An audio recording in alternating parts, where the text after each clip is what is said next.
നമസ്കാരം, ഫാസ്റ്റ് ന്യൂസിലേക്ക് സ്വാഗതം. മന്ത്രിസഭാ രൂപീകരണത്തിന് പിന്നാലെ വകുപ്പ് വിഭജനത്തിൽ തർക്കം തുടരുന്നു. വിട്ടുവീഴ്ചയില്ലാതെ കോൺഗ്രസും മുസ്ലിം ലീഗും. ഫിഷറീസ് വകുപ്പ് ലീഗിന് നൽകുന്നതിൽ കോൺഗ്രസിൽ എതിർപ്പ്.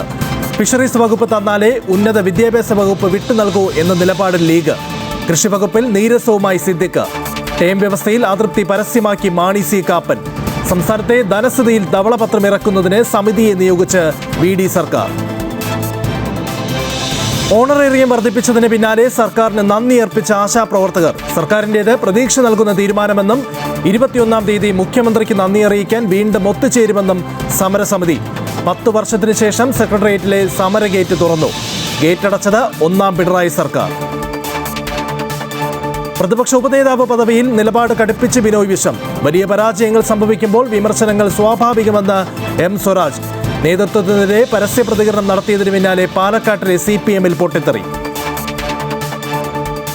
തെരുവുനായ പ്രശ്നത്തിൽ നിർണായക ഉത്തരവുമായി സുപ്രീം കോടതി. പൊതുജനങ്ങളുടെ ജീവനും സുരക്ഷയ്ക്കും ഭീഷണിയാകുന്ന നായ്ക്കളെ കൊല്ലാമെന്ന് കോടതി. പൊതുസ്ഥലത്തു നിന്നും തെരുവുനായ്ക്കളെ നീക്കണമെന്ന നിർദ്ദേശം. വിധി പറഞ്ഞത് ജസ്റ്റിസ് വിക്രംനാഥ് അധ്യക്ഷനായ 3-അംഗ ബെഞ്ച്. രാജ്യത്തെ ഇന്ധനവിലയിൽ വീണ്ടും വർധനവ്. പെട്രോളിനും ഡീസലിനും ലിറ്ററിന് 90 പൈസ വർദ്ധിപ്പിച്ചു. ഒരാഴ്ചക്കിടെ വില കൂടുന്നത് 2ാമത്തെ തവണ. നിലവിൽ ഊർജ്ജ പ്രതിസന്ധി ഇല്ല എന്ന് ആവർത്തിച്ച് കേന്ദ്ര സർക്കാർ.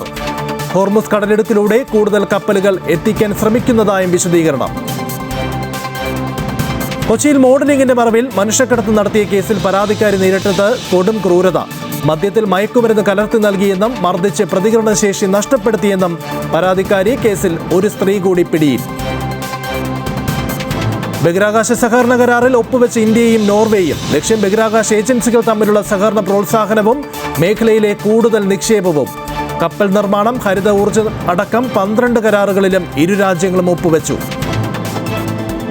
ഇറാനെതിരായ സൈനിക നീക്കം താൽക്കാലികമായി മാറ്റിവെക്കുന്നതായി അമേരിക്ക. നടപടി ഗൾഫ് രാജ്യങ്ങളുടെ ശക്തമായ അഭ്യർത്ഥന മാനിച്ചെന്ന് പ്രസിഡന്റ് ഡൊണാൾഡ് ട്രംപ്. നിർണായക വിവരം പുറത്തുവിട്ടത് ട്രൂത്ത് സോഷ്യലിലൂടെ. തൃശൂർ കുന്നംകുളം പാറയമ്പാടത്ത് സ്വകാര്യ ബസും സ്കൂട്ടറും കൂട്ടിയിടിച്ച് സ്കൂട്ടർ യാത്രികന് ദാരുണാന്ത്യം. മരിച്ചത് എരുമപ്പെട്ടി തളി സ്വദേശി കുഞ്ഞു മൊയ്തീൻ. അപകടത്തിൽപ്പെട്ടത് കോഴിക്കോട് ഭാഗത്ത് നിന്നും തൃശൂരിലേക്ക് പോവുകയായിരുന്ന സ്വകാര്യ ബസുമായി കൂട്ടിയിടിച്ച്. IPL-ൽ നിന്ന് രാജസ്ഥാൻ ലക്നൗ പോരാട്ടം. പ്ലേ ഓഫ് ഉറപ്പിക്കാൻ രാജസ്ഥാന് ജയം അനിവാര്യം. മത്സരം രാത്രി 7:30 മുതൽ.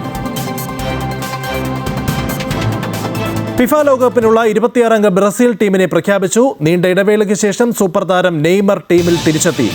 ജോവ പെട്രോയെ ടീമിൽ ഉൾപ്പെടുത്താത്തതിൽ വിവാദം. അലിസൺ ബേക്കറും കാസിമിറോയും മാത്യൂസ് കുൻഹ അടക്കമുള്ളവരും ടീമിൽ. ഫാസ്റ്റ് ന്യൂസ് പൂർണ്ണമാകുന്നു. നമസ്കാരം.